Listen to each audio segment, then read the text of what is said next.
안녕하세요. 네, 안녕하세요. 최근에 유나이티드 헬스그룹 UNH 주가가 좀 흔들리고 실적 전망치도 조정됐다는 소식 아마 관심 있게 보셨을 겁니다. 네. 그 실적이랑 재무 보고서들 이걸 좀 바탕으로요. UNH가 지금 마주한 상황 이걸 뭐 퍼펙트 스톰이라고도 하던데 그 실체가 뭔지 어떻게 대응하고 있는지 이걸 좀 자세히 파헤쳐 보려고 합니다. 네, 신 자료들을 쭉 보니까요. 이게 예상보다 의료 이용률이 너무 높고 또 핵심 사업부도 약간 성장통을 겪는 것 같고 네네. 거기다 그 전례 없는 사이버 공격 여파까지 있었잖아요. 아 맞아요. 그 체인지 헬스케어 건. 네, 여러 악재가 정말 동시에 겹친 그런 상황으로 보입니다. 오늘 저희가 이 자료들 보면서 문제의 핵심이 뭔지, 또 UNH는 어떤 전략을 가지고 있는지, 그리고 앞으로 여러분께서 뭘 좀 주목해서 보셔야 할지 이런 점들을 좀 명확하게 짚어드릴게요. 좋습니다. 그럼 제일 먼저 UNH를 지금 가장 압박하는 문제, 그 메디케어 어드밴티지, MA 가입자들이 예상을 뛰어넘게 의료 서비스를 많이 이용하고 있다는 거. 여기서부터 시작해보죠. 네. 특히 그 노년층 외래 진료 이용이 예상치로 확 웃돌았다고 하던데요. 이게 왜 이렇게까지 큰 문제인 거죠? 간단히 말하면요. 예상보다 서비스를 많이 이용하면 그게 곧바로 회사 비용 부담으로 이어지기 때문이거든요. 아, 그렇죠. 비용이 늘어나니까. 네, 실적 발표 내용을 보니까 이런 경향이 작년보다 거의 뭐 2배 수준으로 늘었다 이렇게 나오더라고요. 2배나요? 와. 근데 여기서 한 가지 좀 흥미로운 분석은 그 이전 행정부에서 메디케어 관련 정책을 좀 바꿨잖아요. 네네. 있었죠. 특히 그 V28 위험 조정 모델 변경, 이게 특정 중증 환자 그룹에 대한 예상 보험금을 좀 줄이는 효과가 있었는데 네. 어쩌면 그 결과로 오히려 이분들이 예방 차원에서 병원을 더 자주 찾게 된 거 아니냐, 뭐 이런 분석도 있어요. 아, 그러니까 보험금이 줄어들 것 같으니까 미리미리 병원을 더 간다. 그런 심리일 수도 있겠네요. 네, 그럴 수 있다는 거죠. 물론 뭐 전반적으로 예방 관리 자체를 강화하는 추세도 당연히 영향을 미쳤을 거고요. 그 V28 모델 변경이 참 예상치 못한 방식으로 비용 압박을 더했을 수도 있다. 이런 말씀이시군요. 네, 그런 해석이 가능합니다. 이런 비용 문제도 있는데 자료 보니까 또 핵심 성장 동력인 옵텀 부문, 특히 옵텀 헬스 쪽도 좀 어려움을 겪고 있는 것 같아요. 이건 또 어떤 문제인가요? 네, 그 옵텀 헬스의 어려움은 사실 방금 말씀드린 MA 이용률 문제랑 또 연결이 돼요. 아, 연결이 되는군요. 새로 인수한 메디케어 환자들이 있는데 이분들 중 일부가 과거에 건강관리 프로그램 참여율이 좀 낮았던 거예요. 네. 그러니까 이분들의 실제 건강 상태보다도 낮은 그런 초기 보험금을 받게 된 거죠. 아하, 데이터가 부족해서. 그쵸? 근데 바로 이분들이 알고 보니까 예상보다 의료 비용을 더 많이 발생시키는 그런 그룹일 수 있다는 겁니다. 실제로 그 실적 통화에서도 회사 쪽에서 이 V28 모델 변경이 고위험 환자군 관리에 미치는 영향을 우리가 좀 과소평가했다, 이렇게 인정하는 발언도 있었고요. 그렇군요. 비용 문제, 옵텀 문제. 근데 작년에 터졌던 그 자회사 체인지 헬스케어 사이버 공격 여파. 이것도 진짜 만만치 않았죠. 아, 네, 정말 컸죠. 보내주신 그 10K 보고서 보니까 복구하고 대응하는 비용만 22억 달러? 네, 맞습니다.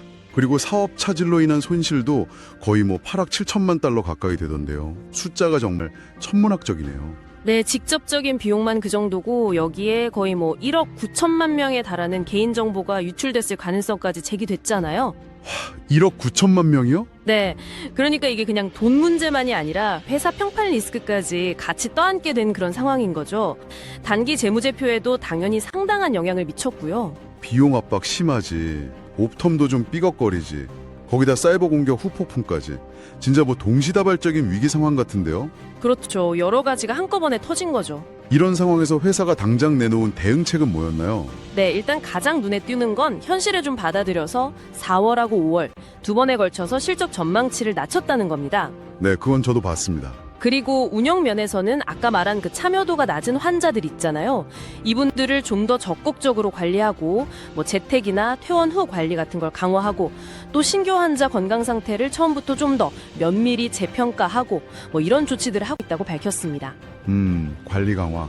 그리고 앞으로는 이 높아진 의료 비용 추세를 2026년 MA 상품 설계할 때랑 가격 매길 때 반영하겠다, 이런 계획도 내놨고요. 단기적으로는 일단 비용 관리에 집중하고 또 미래 상품 가격에 반영하겠다 이런 거군요. 네, 그렇죠. 근데 단기 대응도 대응이지만 장기적인 방향성도 중요할 텐데요. 이 어려운 와중에도 회사가 계속 강조하는 건 역시 그 가치 기반 케어, VBC인 것 같아요. 맞습니다. VBC. 네, 시스템이잖아요. 네, 그쵸. 그 실적 발표 통화 들어보면 경영진들이 뭐 V2.8 모델 변경 같은 것 때문에 당장은 VBC 혁신이 좀 압박을 받고 있다 이렇게 인정은 하면서도요. 네. 장기적으로 봤을 때는 환자 중심의 통합적인 접근, 즉 이 VBC가 의료 시스템 효율화의 핵심이다.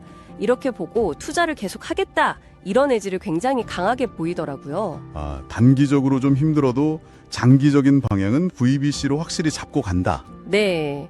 어떻게 보면 단기적인 비용 압박을 좀 감수하더라도 경쟁사들이 쉽게 따라오기 힘든 그런 통합 케어 시스템을 구축해서 장기적인 해자를 파겠다. 이런 전략적인 베팅으로도 좀 해석해 볼 수 있을 것 같습니다. VBC가 장기 방향인 건 알겠습니다. 근데 방금 말씀하신 것처럼 경영진 스스로도 지금 VBC 혁신이 압박받고 있다고 인정했잖아요. 네, 그랬죠. 그러면 이 단기적인 현실이란 장기적인 비전 사이의 간극이 너무 큰 건 아닌가, 이런 생각도 좀 드는데요. 이게 시장에서는 어떻게 받아들여지고 있나요? 자료 중에 보니까 작년 4분기에는 일부 헤지 펀드들이 오히려 UNH 주식을 더 샀다는 내용도 있던데요. 네. 그 투자자들 시각은 좀 엇갈리는 것 같아요. 주신 그 10-K 보고서에 5개년 누적 수익률 그래프가 있었잖아요. 네네. 그걸 보면 2024년 말 기준으로 했을 때 S&P 500 지수보다는 낮았지만 그래도 S&P 500 헬스케어 지수보다는 나은 성과를 보이긴 했어요. 아, 헬스케어 섹터 내에서는 그래도 선방했다. 그렇죠. 근데 뭐 최근 주가 하락은 지금 겪고 있는 어려움을 분명히 반영하고 있는 거고요. 기관 투자자들 동향도 분기별로 보면 좀 변동성이 있고요. 네. 여기에 더해서 그 미국 연방거래위원회 FTC 같은 규제 당국의 반독점 조사나 또 법무부 DOJ와의 소송 리스크 같은 것도 여전히 존재합니다. 아, 규제 리스크도 있군요. 네. 소송은 현재 중간 결과는 회사에 좀 유리하게 나온 것 같긴 한데 DOJ가 또 이의를 제기한 상태라서요. 아직 끝난 건 아니죠. 그리고 잠재적인 관세 문제에 대해서는 뭐 계약 구조상 큰 영향은 없을 것 같다 이렇게 콜에서 언급은 하더라고요. 정말 복합적이네요. 오늘 유나이티드 헬스 그룹이 직면한 상황을 좀 깊이 있게 살펴봤는데요. 예상보다 높은 의료 이용률, 옵탐 헬스의 통합 과제, 또 천문학적인 비용을 발생시킨 그 사이버 공격 후유증, 그리고 끊이지 않는 규제 압박까지 정말 뭐 여러 전선에서 동시에 어려움을 겪고 있는 모습입니다. 네, 맞습니다. 결국 핵심은 이 다양한 과제들을 얼마나 효과적으로 잘 관리하면서 동실의 미래 성장 동력으로 삼고 있는 그 가치 기반 케어, VBC 전략을 성공적으로 실행해 나갈 수 있느냐, 여기에 달려 있다고 봅니다. 네.